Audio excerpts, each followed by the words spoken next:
अस्सलाम वालेकुम students, FSc 6 chapter को हम पढ़ रहे थे। आज 6 चैप्टर में हमारा टॉपिक है, नेक्स्ट टॉपिक है आपका 6.5, जो कि है enthalpy change of A reaction delta H R and chemical bonds. देखिए स्टूडेंट्स, हमने कल बॉन्ड एनर्जी के बारे में पढ़ा कि हर एक जो मॉलिक्यूल होता है उसमें जो एटम्स बॉन्ड बनाते हैं, उनमें जो स्ट्रॉन्ग फोर्सेस होती हैं, उनको जब हम ब्रेक करते हैं तो हमें एनर्जी रिक्वायर्ड होती है, और ये हमेशा एंडोथर्मिक रिएक्शन होता है। और इसी तरह जब कोई मॉलिक्यूल बनता है, फॉर्मेशन ऑफ बॉन्ड में एनर्जी हमेशा रिलीज होती है, और जब बॉन्ड को ब्रेक किया जाता है तो एनर्जी एब्जॉर्ब होती है, ये एक एंडोथर्मिक है। अब ओवरऑल हमारे पास एक केमिकल रिएक्शन है, जैसे कि देखिए हाइड्रोजन गैस है, रिएक्ट कर रही है ऑक्सीजन गैस के साथ और H2O बना रही है। अब ओवरऑल ये जो रिएक्शन है, ये एंडोथर्मिक होगा या एक्सोथर्मिक होगा, इसका फैसला कैसे करना है? हमने इंडिविजुअली हर बॉन्ड की एनर्जी को ऐड भी करना है, और इसी तरह रिएक्टेंट की एनर्जी को ऐड करेंगे और प्रोडक्ट की एनर्जी को ऐड करेंगे। इन दोनों का फिर डिफरेंस लेंगे।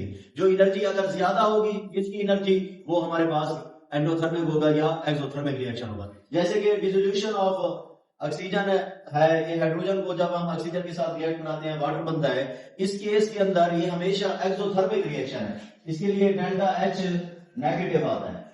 अब हमने इसको भी पढ़ना है कि डेल्टा एच नेगेटिव क्यों आता है। तो हमारे पास एंथैल्पी चेंज ऑफ रिएक्शन क्या है कि जो बॉन्ड ब्रेकेज है, बॉन्ड ब्रेकेज हमेशा क्या होगी? ये एब्जॉर्प्शन ऑफ एनर्जी, ये हमेशा एनर्जी को एब्जॉर्ब करेगी, एब्जॉर्प्शन ऑफ एनर्जी।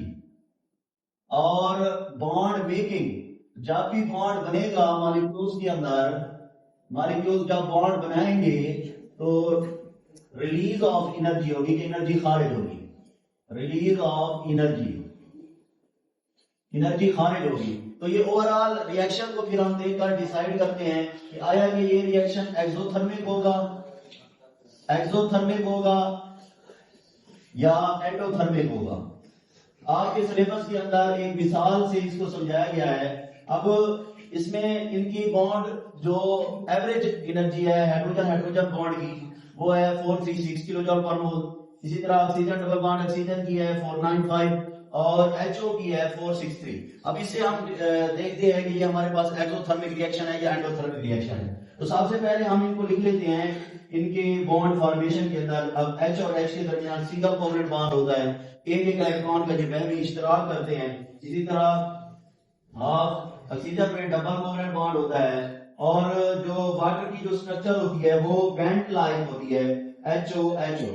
अब ऑक्सीजन ने दो बॉन्ड बनाए हुए हैं हाइड्रोजन के साथ जब वाटर के मॉलिक्यूल को देखते हैं। तो इसी तरह अगर हम इनकी बॉन्ड एनर्जी लिख देते हैं, 436 है ये, 436 plus half oxygen double bond oxygen की है 495 इज इक्वल टू, और क्योंकि HO जो बॉन्ड है उसकी है 463, और इधर HO दो बॉन्ड है, एक ये वाला बॉन्ड हो गया और दूसरा ये वाला बॉन्ड हो गया। तो 2 से मल्टीप्लाई करेंगे 463 को। अब इसको हम ऐड कर लेते हैं, 436 प्लस 495 को 2 पे डिवाइड कर दो,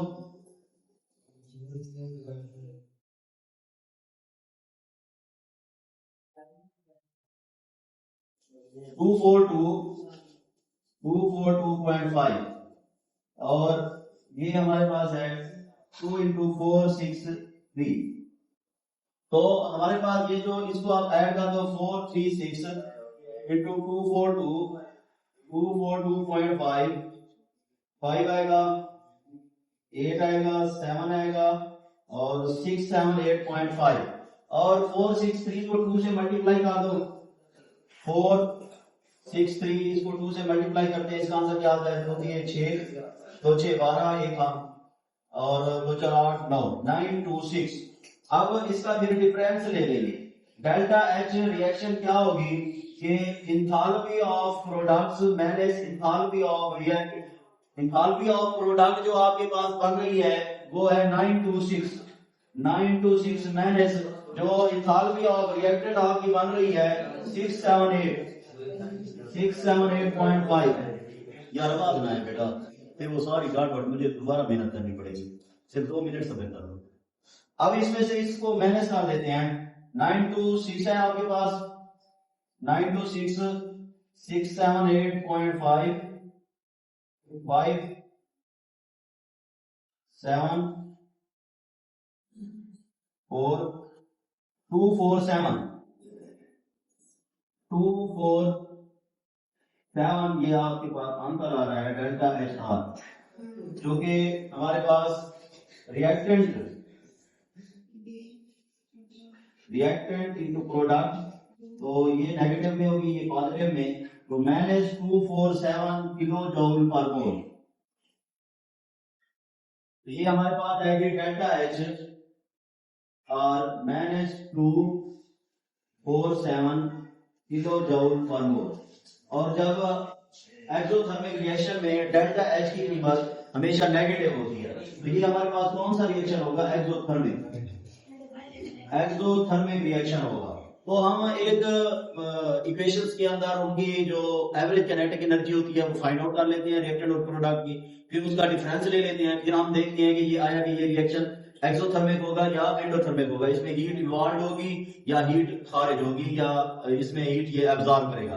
तो इस तरह ये हमारे पास टॉपिक को हमने शॉर्टली डिस्कस किया है। इंशाल्लाह नेक्स्ट टॉपिक के साथ मिलेंगे। अल्लाह हाफ़िज़।